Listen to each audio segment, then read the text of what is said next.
Well, Johnson, Staples. That'll save us a lot of money. You are a genius. Get extra savings for your business all this month at Staples. Just because you're strong doesn't mean you can't be gentle. That's also true of Imodium AD. Gentler than you thought, effective as you think. If you have a little difficulty bathing or care for someone who does, take comfort. Take comfort, take comfort. There's Comfort Bath, take comfort. Comfort Bath. Thick as a washcloth, disposable Comfort Bath can be microwaved for a warm, soothing bath. And Comfort Bath won't dry out skin like soap. There's Comfort Bath, take comfort. Look for Comfort Bath at your drugstore. Glade Plug-in's Extra Outlet has the extra outlet built right in. So you can make any room in your home Glade fresh without blocking your outlets. Plug-in's Extra Outlet, fresh from Glade. Plug it in, plug it in. No can, no fork, no grill. It's the easiest way to a juicy grilled meal your cat can't resist. New from Whiskas. I do enjoy the pleasures of the grill. Yeah, I can see that. Whiskas, what cats want. When my arthritis started choosing the notes, I thought my jazz days were over. But my doctor said keep moving with Advil. It's strong enough to let me control the pain. That's me playing again. Take Advil and take control. We believe there are only 3 American aid workers still in Afghanistan. 2 are in jail, accused of trying to convert Muslims to Christianity. Their trial was delayed, you probably know, by the attacks on September the 11th. And the other American is still there by choice. ABC's David Wright reports tonight from the village of Dasht-e-Kala in the north. On the streets of this village, he's known simply as Mr. John. John Weaver is the name his parents gave him. He may dress a bit differently now than he did back in Raleigh, North Carolina, but his English still has an unmistakable Southern drawl. And I do miss Grandma's cooking, and I miss my mom and all of my family, but I feel very much at home here. Weaver coordinates relief in northern Afghanistan for the Christian group Shelter for Life. When all the other American aid workers left the country after September 11th, he decided to stay. Were you concerned at all for your safety? Well, not really, to be honest with you. Because really, I mean, my response was, I thought, what a better time to come and be here and to help people. Today's task, distributing wheat to people who have fled Taliban-controlled areas. But John Weaver insists this is not a handout. These people have earned their allotments of food. They work digging wells and concrete latrines, even helping to build small homes like this one for refugee families. It's not the Ramada Inn, but it's comfortable, yeah, and it's much better than living in a tent. On September 11th, Weaver was just beginning his biggest project, building a 30-mile road through a treacherous mountain pass. Hard to find good roads here, so this is going to make a big difference. Weaver plans to continue his work no matter what happens next. As a Christian and as a relief worker, he detests the very idea of war. As an American, he knows it may be necessary. And I'm sure there are people all over the world that have wept because of what happened on September 11th, but I know my heart was weeping because that's where I was born, you know what I'm saying? That's my country. This is his country too now, and he knows he may be needed here more than ever. David Wright, ABC News, Dasht-e-Kala, Afghanistan. Back in a moment with a view from the water. But you see this little point to your left side, that's basically restricting us from going any closer.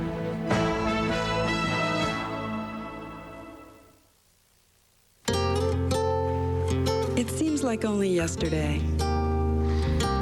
When I started skating at 8 years old, I never thought I'd experience the thrill of winning a medal. With all the great memories has come another thing I thought I'd never experience, the pain of osteoarthritis. Vioxx is here, a prescription medicine for osteoarthritis pain. With one little pill a day, Vioxx can provide powerful 24-hour relief. Vioxx specifically targets only the COX-2 enzyme, a key source of arthritis pain.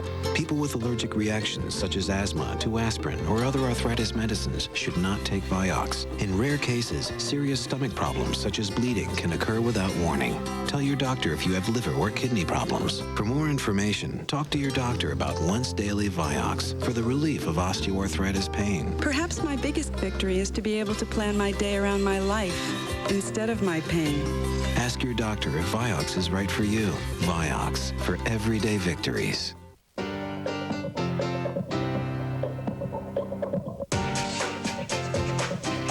adventurous.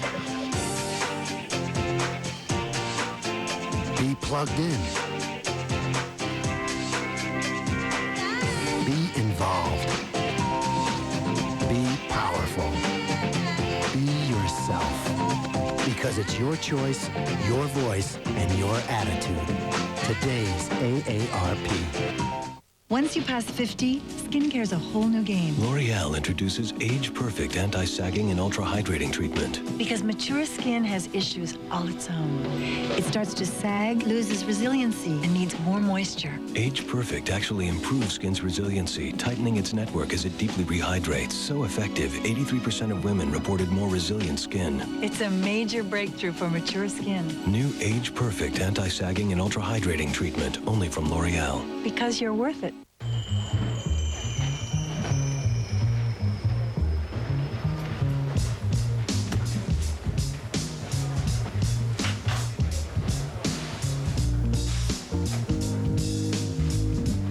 Introducing new Kellogg's Special K Red Berry cereal.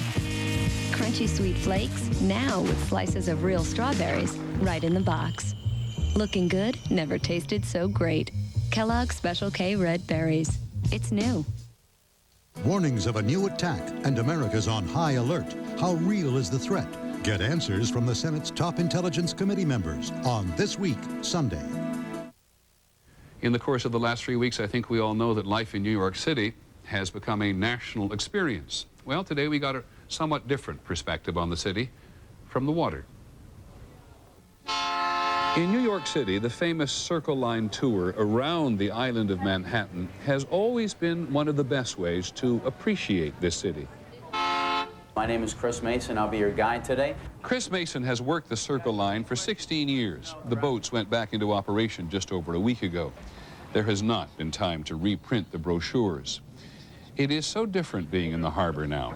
They're going to be seeing a lot of these Coast Guard patrol boats manned with their guns today. New York City is still under some high security. As the boat goes south on the Hudson River, everyone is drawn to the city side.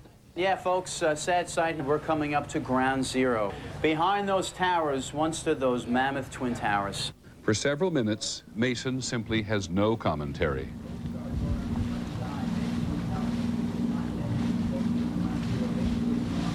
A little girl had mentioned it. She said it looks like the Manhattan skyline has the two front teeth missing. People still get emotional. It hits your heart in a strong way. The Circle Line tour is rich with history of how Manhattan began and grew into a metropolis.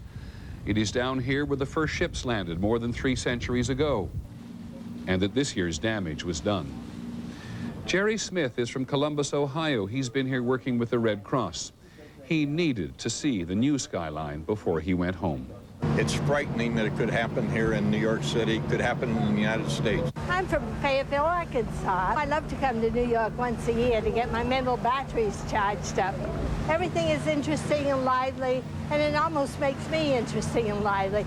Oh, it's very, very sad. Beautiful New York has been hurt, but it hasn't been killed. We're coming up on the Statue of Liberty, standing tall here in the center of the harbor. Here. Tall and guarded by the Coast Guard today, and for now, it is closed.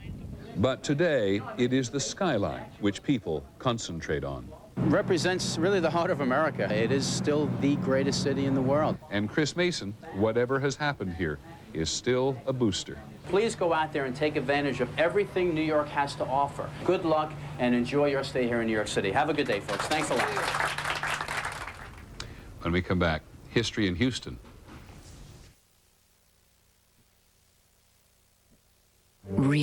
kids at the library is the highlight of Fred's week.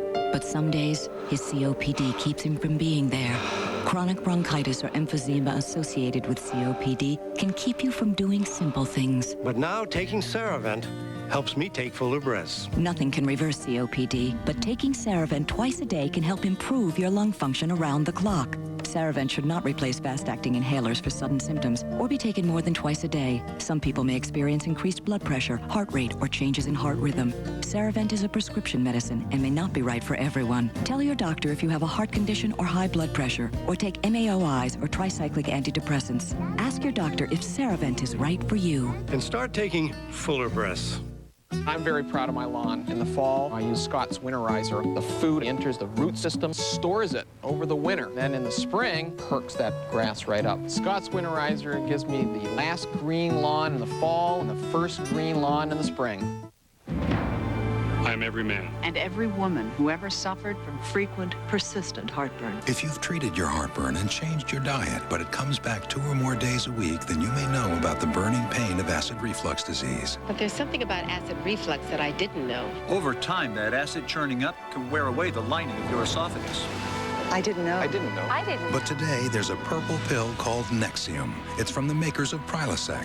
Just 1 prescription Nexium a day gives many people complete resolution of heartburn symptoms. That could mean complete heartburn relief. And importantly, Nexium is also proven to heal erosions in the esophagus caused by acid reflux. Only a doctor can determine if you have this damage. Other serious stomach conditions may still exist. The most common side effects of Nexium and Prilosec are headache, diarrhea, and abdominal pain. So talk to your doctor and call this number for more information and for a free trial certificate for Nexium. Relieve the heartburn, heal the damage. It's possible with today's purple pill called Nexium. Ziploc containers test number 3. With our new divided containers, a sandwich, salad, and brownie doesn't turn into a brownie salad sandwich. Ziploc, all you ever wanted in a container. Maybe you should ask your doctor about Flonase nasal spray or call 1-877-FLONASE. When your doctor writes your prescription for Flonase nasal spray, you'll be glad you took the time. Why wait? All you want is Flonase.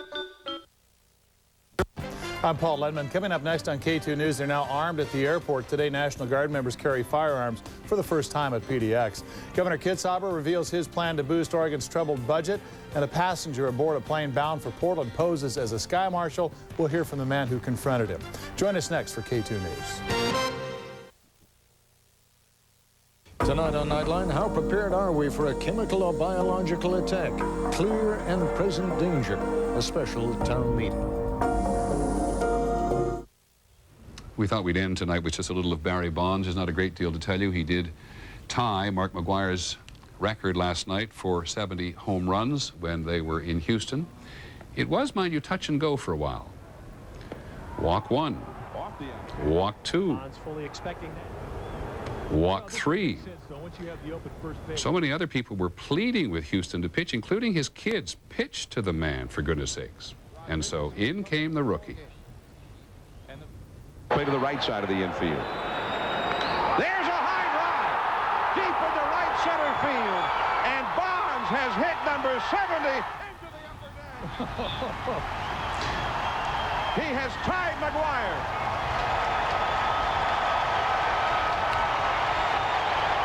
And that is our report on World News tonight. Later this evening, Nightline will hold a special town meeting on the U.S. and terrorism. And next week on World News, the enormous challenge of homeland defense. One question that comes up, should immigration laws be changed? And in the Arab world, who is blaming whom? I'm Peter Jennings. We hope this weekend is a better one than the last few. See you on Monday. Good night. Guess what? Tonight. Jake and I would be working together. Your ex-husband. Is that going to be a problem for you?